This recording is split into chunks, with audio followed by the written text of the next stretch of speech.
목사님 부활절 지난 지가 언젠데 계속 지금 부활했다고 얘기하십니까? 그러시는 분도 계실 수도 있지만 모든 주일은 작은 부활절로 지키는 겁니다. 그래서 주일마다 그렇게 예배하고 그렇게 인사해도 하나도 이상하지 않은 겁니다. 항상 부활을 이야기하면서 저와 여러분의 삶에도 주님께서 부으시는 새로운 능력과 새로운 삶이 우리의 삶에 새롭게 부활을 경험하는 저와 여러분의 신앙이 되기를 간절히 기도합니다. 오늘부터 새로운 주제를 가지고 시작하려고 합니다. 주제는 작은 것이 아름답다는 주제를 가지고 말씀을 좀 나누려고 합니다. 우리가 코로나 기간을 지나면서 신앙을 유지하는 것 핵심적인 두 가지를 생각하게 된 것 같습니다. 첫 번째는 예배입니다. 모이는 예배가 그동안은 아무렇지도 않았게 그냥 오면 되는 거였는데 코로나를 겪으면서 모이는 예배가 이렇게 소중한 거구나, 이걸 깨닫게 된 거죠. 그래서 올해부터 우리가 2부 예배를 구도자 예배, 열린 예배 이렇게 전환을 하게 되면서 예배를 통해 조금 더 하나님을 가까이 경험하고 싶고 주님을 더 깊이 찬양하고 싶고 이런 우리의 소망과 꿈들을 이 예배를 통해서 하나님께 이름을 올려드리며 시작을 하게 된 것입니다. 또 하나가 있다면 소그룹입니다. 교회의 신앙을 유지하는 중요한 것 중에 하나가 그동안 우리가 잘 못 느꼈지만 코로나를 지나면서 작은 모임들이 얼마나 중요하구나, 이런 것들을 경험하게 됐습니다. 전부 다 함께 모일 수 없다면 작게 모여야 하는데 우리는 서로가 서로를 지탱해 주고 있을까? 우리가 서로가 서로를 위해서 함께 마음을 나눌 수 있을까? 이런 것들을 고민하게 되었습니다. 그래서 우리는 올해 소그룹 개편에 대한 이야기를 계속 나누게 될 것이고 내년부터 전환을 시작할 것을 꿈꾸며 한 걸음 한 걸음 가보려는 겁니다. 여러분, 신앙을 지켜내는 것, 신앙을 오늘날 우리의 삶에서 붙드는 것, 이것이 얼마나 소중한가에 대한 두 가지의 이야기입니다. 그래서 오늘은 이 소그룹이 얼마나 중요한가, 이 작은 것에 대한 가치, 그것을 함께 나누며 두세 사람이 내 이름으로 모인 곳에 라고 하는 제목으로 하나님 말씀을 나누겠습니다. 예수 그리스도께서 말씀하신 하나님 나라라고 하는 것은 커다랗다, 그런 개념으로 출발하진 않습니다. 마태복음 13장에 주님이 하나님의 나라에 대한 이야기를 할 때 말씀하신 비유 중 하나는 겨자씨 비유였습니다.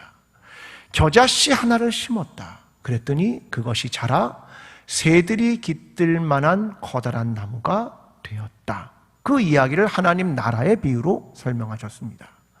작은 것으로부터의 출발이라고 하는 것입니다. 또 하나의 비유가 있다면 한 여인이 가루 서말에다가 누룩을 넣었다. 그 작은 누룩이 전체를 부풀게 했다.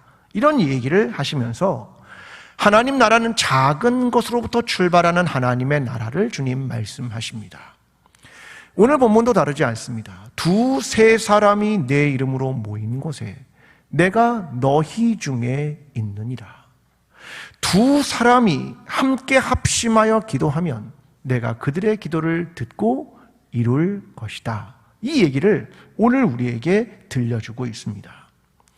모두가 적은 수이지만 그들은 모두 공동체입니다. 우리는 과연 어떤 공동체를 어떻게 이루어야 할까? 여기에 대한 고민을 함께 나누고 싶은 겁니다. 먼저 여러분에게 한 소설을 소개하고 싶습니다. 손원평 작가의 아몬드라고 하는 소설입니다. 저 이야기는 두 명의 학생에 대한 이야기를 주고 있습니다. 먼저는 윤재라고 하는 학생인데요. 그는 선천적으로 감정을 느끼지 못하는 학생입니다. 윤재. 또 한 명이 등장합니다. 어릴 적 부모와 이별한 후 13년 만에 가족 곁으로 돌아온 고니라고 하는 학생입니다. 이 둘이 주인공입니다. 그런데 윤재는 특징이 있습니다. 그에겐 병이 있는데 선천적으로 감정을 느끼지 못하는 감정표현 불능증이라는 병이 있습니다. 알렉시티미아라고 하는 병인데 이것은 뇌에 있는 편도체라고 하는 것이 제 기능을 발휘하지 못할 때 생기는 병이라고 합니다. 그러니까 어떤 걸 맞이해도 두려움이 없습니다. 슬픔도 없고요, 기쁨도 없고요. 감정이 고장나서 감정의 느낌이 없는 겁니다. 그래서 감정표현 불능증이라는 병을 앓고 있습니다. 근데 이 편도체가 아몬드 같이 생겼습니다. 그래서 엄마가 아이에게 아몬드를 자꾸 먹였습니다. 혹시 아몬드를 많이 먹으면 나을까봐. 이게 윤재라는 학생입니다. 근데 곤이라는 학생은 마음의 병을 가지고 있는 것이 가족 간의 여러 가지 문제들 때문에 아이가 비행을 일삼게 되고 폭력적이 됩니다.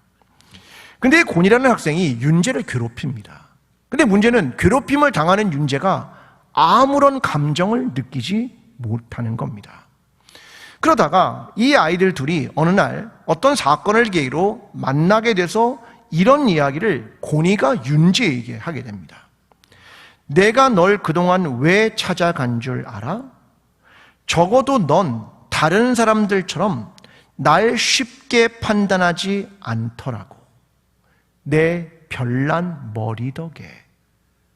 그러니까 곤이가 윤재라는 아이를 찾아가서 말을 건네고 대화하고 친해지라고 하는 것은 다른 사람들은 내가 하는 비행을 보고 날 쉽게 판단했지만 너는 감정을 느끼지 못하기 때문에 나를 그렇게 판단하지 않았다. 그 이야기를 하는 겁니다. 여러분, 이 소설은 두 명을 등장시켜서 오늘 우리 사회를 보여주고 있다고 저는 생각합니다. 첫째는 우리 공동체와 사회가, 내가 속해 있는 그 어딘가가 과연 감정 불능의 사회는 아닌가? 라는 질문입니다.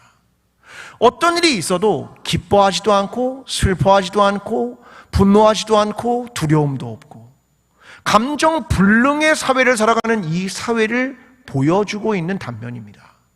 결국 이 아이가 회복을 경험하거든요. 그러니까 이 소설은 오늘 우리가 속해 있는 사회에 대한 이야기를 들려주는 겁니다. 또 하나는 이거죠. 상처 입은 사람들, 삶의 고통이 있는 사람들에게는 어떤 사람이 필요한가에 대한 이야기를 들려주고 있습니다. 그러니까 곤이라는 애가 윤재를 찾아가게 된 것은 윤재는 감정불능이기 때문에 이 아이에 대해서 무엇인가 판단하거나 평가하지 않았습니다.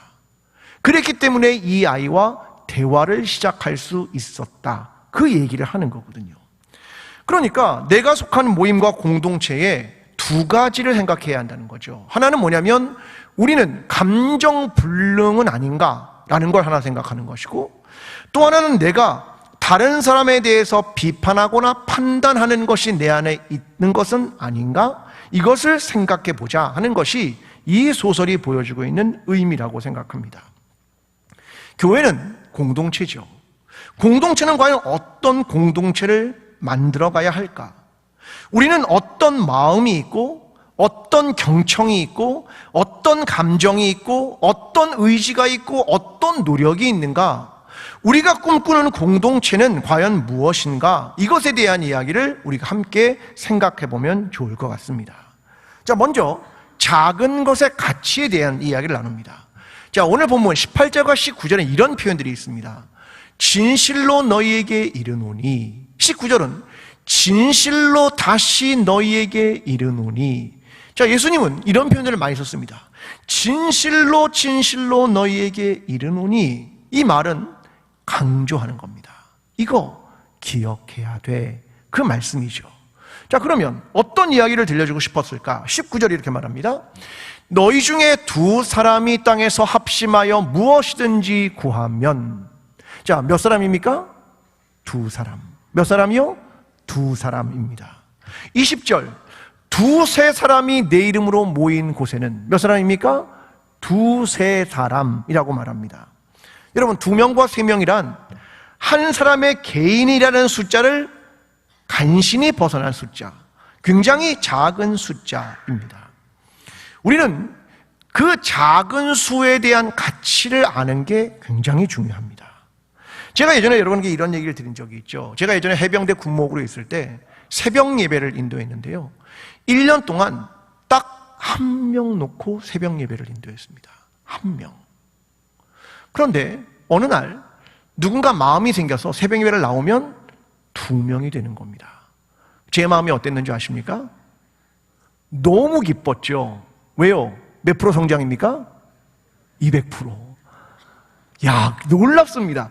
한 명이 얼마나 큰 힘이 되는지를 모릅니다. 사람들은 딱 한 명만 더 와도, 두 명만 되어도 얼마나 마음이 긴장이 막 되고 마음이 너무 흥분되는지 모릅니다. 여러분, 작은 숫자가 사실은 굉장히 중요한 숫자입니다. 자, 예를 들어 보겠습니다.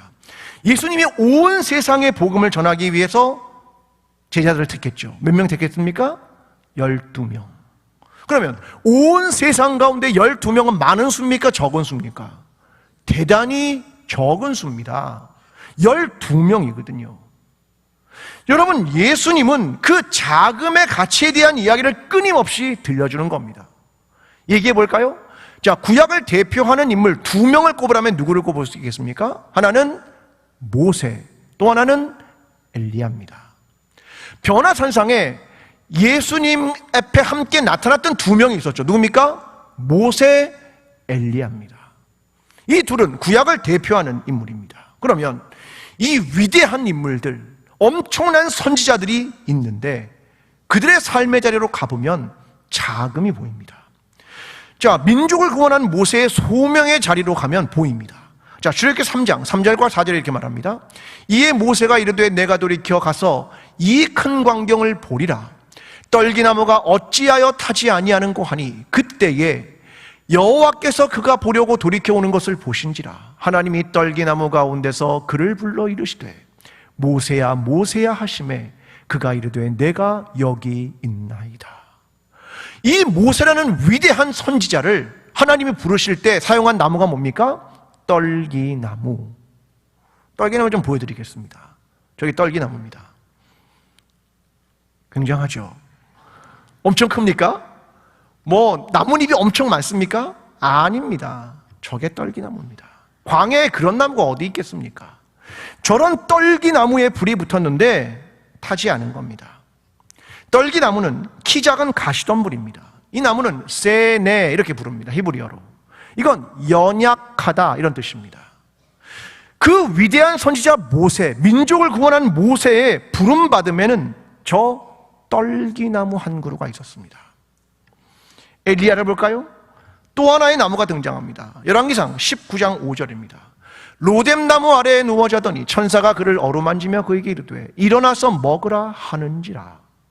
지쳐있는 엘리야를 일으킨 그 그늘을 제공했던 나무가 로뎀나무입니다. 사진을 보여드리겠습니다. 저게 로뎀나무입니다. 굉장합니까? 화려합니까? 아닙니다. 저 로뎀나무는 우리말로 하면 이겁니다. 대쌀이나무. 여러분, 쌀이나무 어떻습니까? 빗자루 만들 때 그겁니다. 그거. 저 로뎀나무는 간신히 그늘을 만듭니다. 작습니다. 그런데 그 위대한 선지자를 일으켜 세운 건 저 로뎀나무의 작은 그늘입니다. 여러분, 우리는 어쩌면 대단히 작은 일을 자꾸 무대에 올리기를 좋아하죠.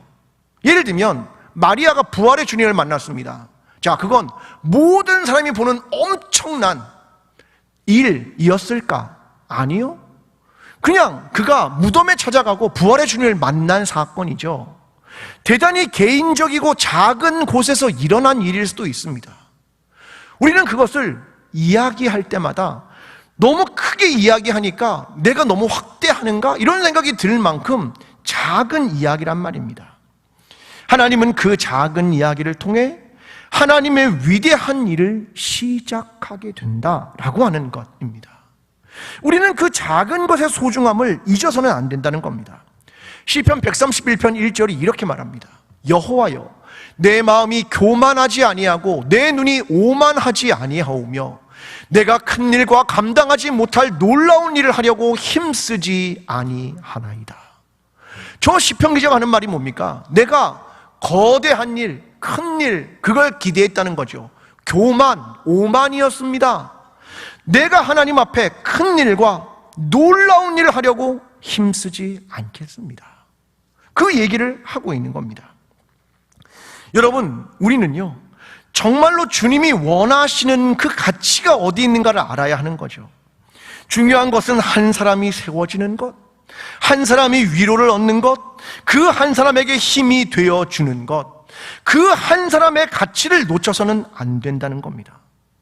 누군가는 힘들고 누가 힘이 되어주면 2명이면 되는 겁니다. 여러분, 그 가치를 놓치면 안 되는 거죠. 어떤 사람들은 말합니다. 구역 예배하는 너무 안 와요. 2명입니다. 3명입니다. 여러분, 그것으로 충분합니다. 그곳에서 하나님의 역사가 시작이 되는 거죠. 시편 131편 2절이 이렇게 말합니다. 실로 내가 내 영혼으로 고요하고 평온하게 하기를 젖된 아이가 그의 어머니 품에 있음 같게 하였나니 내 영혼이 젖된 아이와 같도다. 한 명은 아기 같고 한 명은 어머니 같고, 누군가는 품어주고 누군가는 안아주고, 그거면 충분합니다. 그 얘기를 하고 있는 겁니다. 오늘 저와 여러분은 대단하고 엄청난 것을 꿈꾸는 것이 아니라 정말로 작은 모임과 몇 사람이 있을지라도 그 안에 하나님이 임재하시면, 그 하나님이 우리 가운데 역사하시면, 그 안에서 살아계신 하나님의 말씀을 나누게 되면, 그 안에서 엄마의 품과 같은 것을 경험하게 되면 그것으로 충분합니다. 여러분, 그러한 일들, 그 작은 것의 가치를 놓치지 않으며 하나님께서 우리 가운데 함께 하시는 놀라운 일들을 경험하게 되는 저와 여러분의 신앙이 되기를 간절히 기도합니다. 여러분, 오늘 본문 20절은 이렇게 말합니다. 2-3 사람이 내 이름으로 모인 곳에는 나도 그들 중에 있느니라. 자, 중요한 건 이겁니다. 첫 번째, 이 모임은 내 이름으로, 예수 그리스도의 이름으로 모였는가라고 하는 분명한 목적이 있어야 한다. 이것이 첫 번째입니다. 사도행전 2장 38절은 이렇게 말합니다. 베드로가 이르되 너희가 회개하여 각각 예수 그리스도의 이름으로 세례를 받고 죄사함을 받으라. 그리하면 성령을 선물로 받으리니. 자, 예수 그리스도의 이름으로 세례를, 죄사함을 받는다. 여러분, 예수 그리스도의 이름으로 모였다. 이 예수 그리스도의 이름이 그 핵심이라는 겁니다. 다른 말로 바꾸면 이거죠. 신앙 공동체, 이런 말입니다. 우리의 공동체는 신앙 공동체인 것은 예수 그리스도의 이름으로 모였는가라는 거죠. 만약 모임이 예수 그리스도의 이름으로 모이지 않았다? 그러면 침묵단체 아니겠습니까? 여러분, 교회의 모든 모임은 예수 그리스도의 이름으로 모였다. 이게 첫 번째 목적입니다. 두 번째, 나도 그들 중에 있느니라. 자, 주님이 그들 중에 있다, 이렇게 말합니다. 자, 이 말은 영어로 말하면 among them입니다. 하나님이 우리 개인 안에 역사한다, 내주한다는 말이 아니라 나와 너 사이에 계신다, 그런 말입니다. 그들 중에, 우리 공동체 안에 계신다, 그런 걸 이야기하는 겁니다. 여러분, 구약의 성막에 가면 하나님의 임재가 있죠. 하나님이 계신 곳은 성막입니다. 신약으로 말하면 성전인데, 신약이 말하는 성전은 누굽니까? 우리죠. 우리 안에 누가 계신다? 성령이 계신다. 그걸 이야기하는 거잖아요. 그러니까 에베소 2장 21절 이렇게 말하죠. 그의 안에서 건물마다 서로 연결하여 주 안에서 성전이 되어가고. 뭐에 대한 얘기입니까? 교회에 대한 얘기를 하고 있는 겁니다. 하나님이 우리 안에 계십니까? 하나님이 나와 너 사이에 계십니까? 우리 안에 하나님이 거하십니까? 라고 하는 얘기입니다.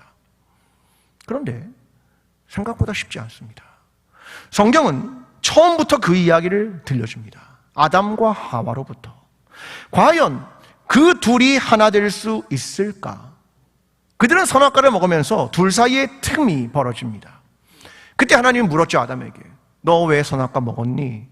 그랬더니 아담이 이렇게 답합니다. 창세기 3장 12절. 아담이 이르되 하나님이 주셔서 나와 함께 있게 하신 여자, 그가 그 나무 열매를 내가 주므로 내가 먹었나이다. 저는 저 본문을 읽을 때마다 이런 생각을 합니다. 하와가 옆에 서 있었을까? 서 있지 않았을까? 만약 여러분 남편이 그런 얘기를 똑같이 했다고 생각해 보면 어떻게 하시겠습니까? 아내 되신 여러분? 네, 뭐가 날아갈 수 있습니다. 날아갈 수 있습니다. 아니, 우리 남편이 이 정도야? 이렇게 말할 수 있죠. 네, 이 여자 때문입니다. 근데 그 다음에 뭡니까? 하나님이 주셔서. 정말 어처구니가 없습니다. 어처구니가. 네. 이게 아담이었습니다. 여러분, 부부간의 문제 있다 하나 되기 어려워, 그 얘기잖아요. 그 다음 얘기 뭡니까? 가인과 아벨, 형제간에 쉽냐? 형제간에 문제가 있다. 가족도 쉽지 않다, 그 얘기입니다. 가족도 쉽지 않다. 2명, 3명, 4명, 5명 있는 가족도 쉽지 않다. 그러면 교회는요? 쉽지 않습니다. 여러분, 교회의 갈등은 대단한 문제로 시작된다? 천만의 말씀. 로마서가 이렇게 말합니다. 14장 3절. 먹는 자는 먹지 않는 자를 업신여기지 말고 먹지 않는 자는 먹는 자를 비판하지 말라. 이는 하나님이 그를 받으셨음이라. 로마 교회가 뭐 때문에 문제가 된 겁니까? 먹는 것. 이거 먹어도 돼? 먹으면 안 돼? 그겁니다. 질문하겠습니다. 개고기는 먹어도 됩니까? 안 됩니까? 여기서 손을 드는 순간 우리는 힘들어집니다. 중요한 건 먹는 문제 아니야, 그 얘기를 하고 있는 거죠. 그래서 15절이 이렇게 말합니다. 만일 음식으로 말미암아 내 형제가 근심하게 되면 이는 내가 사랑으로 행하지 아니함이라. 그리스도께서 대신하여 죽은 형제를 내 음식으로 망하게 하지 말라. 내 형제는 누구다? 그리스도가 대신하여 죽은 형제다. 그를 그 음식 때문에 망하게 하지 말라. 그걸 이야기하고 있는 것 아닙니까? 여러분, 우리는 생각해야 합니다. 우리 중에 하나님이 계시는가? 주님이 우리 사이에 계십니까? 이걸 물어봐야 하는 겁니다. 그럼 우리는 우리 자신을 돌아봐야 되겠죠. 우리는 그리스도의 이름으로 모였습니까? 여러분, 예수 그리스도의 이름으로 모이십니까? 아멘. 이게 우리의 믿음이죠. 아멘 아닙니까? 다시. 자, 예수 그리스도의 이름으로 모이십니까? 아멘. 우린 예수 그리스도의 이름으로 모이는 겁니다. 그러니까 우리는 뭡니까? 신앙 공동체입니다. 신앙 공동체. 신앙을 갖는 사람은 뭐 하는 겁니까? 모여서 기도하고 하나님 말씀을 나누고 배우고, 이게 신앙 아닙니까? 근데 교회가 점점 제도화되면 뭐가 많아지냐면 회의가 많아집니다. 회의. 여러분, 회의가 없을 수는 없죠. 회의를 해야 합니다. 근데 점점 뭐가 많아지면 기도보다 회의가 많아지는 겁니다. 여러분이 속한 공동체 모임에 회의가 많습니까? 기도회가 많습니까? 생각을 해봐야 되는 거죠. 우리는 뭐라고요? 신앙 공동체. 회의가 많아야 됩니까? 기도회가 많아야 됩니까? 하나님 말씀을 배우는 게 많아야 됩니까? 회의가 많아야 됩니까? 우리는 질문해야 되는 거죠.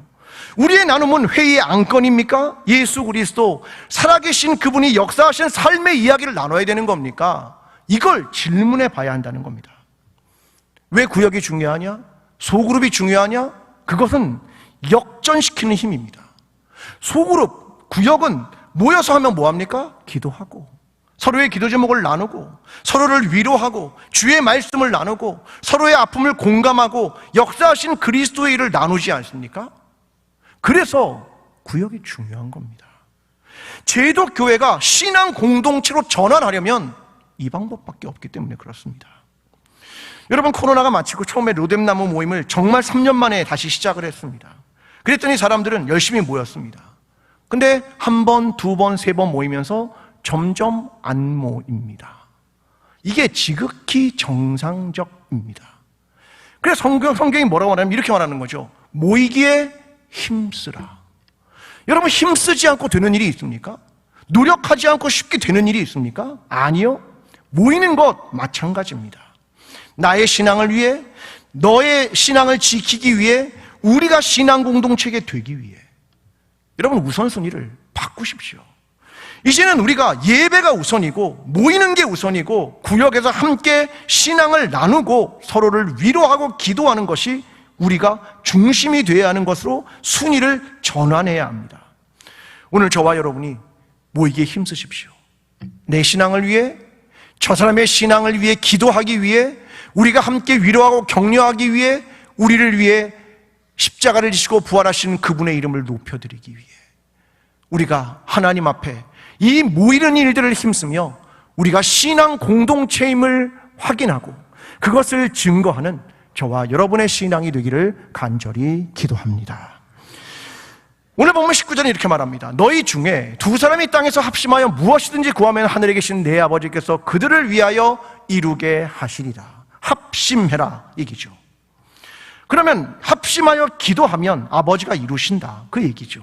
자, 아모스 선지자가 이런 말합니다. 3장 3절에 두 사람이 뜻이 같지 않은데 어찌 동행하겠으며, 두 사람이 뜻이 같아야 합해야 간다는 거죠. 자, 사람들은 마음을 합하는데 가장 기본적으로 이런 생각을 합니다. 어떨 때 마음을 합하냐? 자기 이익과 맞을 때입니다. 내 이익과 너의 이익이 맞아 들어가면 합심이 되는 거죠. 그러니까 예수님을 죽일 때도 말도 안 되는 일이 벌어진 겁니다. 바리새인들, 서기관들, 대제사장들, 네? 어떻게 사두개인과 바리새인들 맨날 싸우는 거거든요. 근데 합해집니다. 왜? 공통의 이익 때문이죠. 여러분, 그런데 우리가 모이는 건 이익 때문입니까? 아니죠. 공동선, 기독교의 가치, 복음, 이것 때문에 우리는 합심을 하게 되는 겁니다. 여러분, 어떻게 합심할 수 있습니까? 여러분, 합심은 신비입니다. 합하고 하나가 되는 건 신비입니다. 성경도 이렇게 말하거든요. 성령 안에서만 가능합니다. 그렇게 얘기를 하거든요.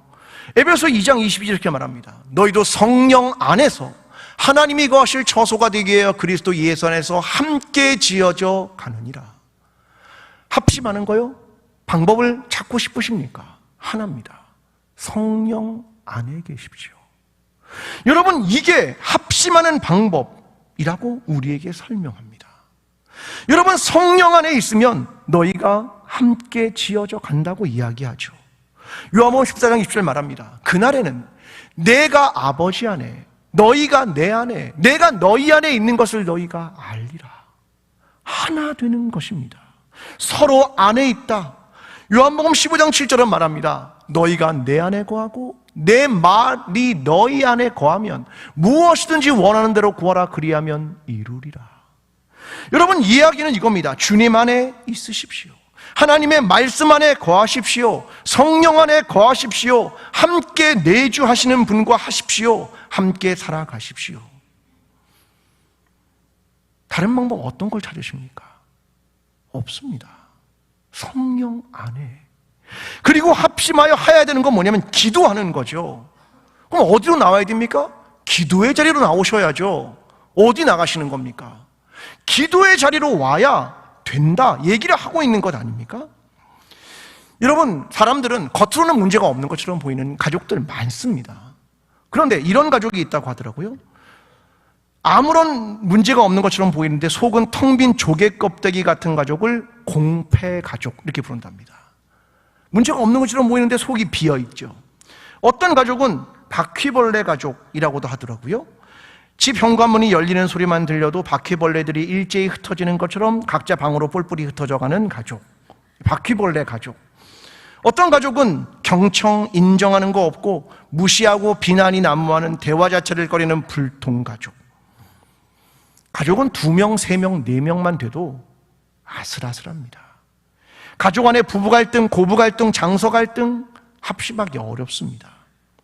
교회는요, 더 어렵죠. 여러분, 중요한 건 우리가 뭘까를 생각해야죠. 합심하는 건 어떻게 가능한 것인가? 또 아이러니한 것은 어떤 단체나 모임이 하나가 되면 하나가 될수록 외부와는 배타적이 됩니다. 이것도 대단히 주의해야 할 겁니다. 자꾸 우리를 만들면 우리 안에 갇히기 때문에 그런 겁니다. 여러분, 저는 혼자 그냥 가만히 생각해 봤습니다. 나는 누구와 함께 그런 것들을 할 수 있을까를 생각해 보다가 내가 누구에게 마음을 열까를 생각해 보면 이런 것 같습니다. 내가 누구에게 마음을 여는 그 사람은 말을 잘하는 사람이 아니라 잘 경청해 주는 사람이었습니다. 나는 그 사람이 내 말을 경청해 줄 때 나는 내 마음을 열고 있구나를 스스로 발견하는 겁니다. 여러분, 어떤 사람에게 마음을 여십니까? 말 잘하는 사람? 아니면 잘 경청해 주는 사람? 전자입니까? 후자입니까? 후자인 것 같지 않습니까? 그럼 우리 공동체가 배워야 될 건 뭐냐면 말하는 법이 아니라 경청하는 법입니다. 그래야 내가 저 사람의 이야기를 들어주기 때문에 그런 거죠. 그래야 마음을 나눌 수 있기 때문에 그런 겁니다. 여러분, 솔직히 말하면 담임 목사가 마음을 나눌 수 있는 사람 찾기란 쉽지 않습니다. 위치가 그렇기 때문에 그렇겠지요. 제가 꿈꾸는 것은 나와 마음을 나눌 수 있는 사람들이 있으면 좋겠다. 그걸 꿈꾸는 겁니다. 여러분도 그런 거 꿈꾸시지 않습니까? 만약 어떤 사람이 너무 아파요.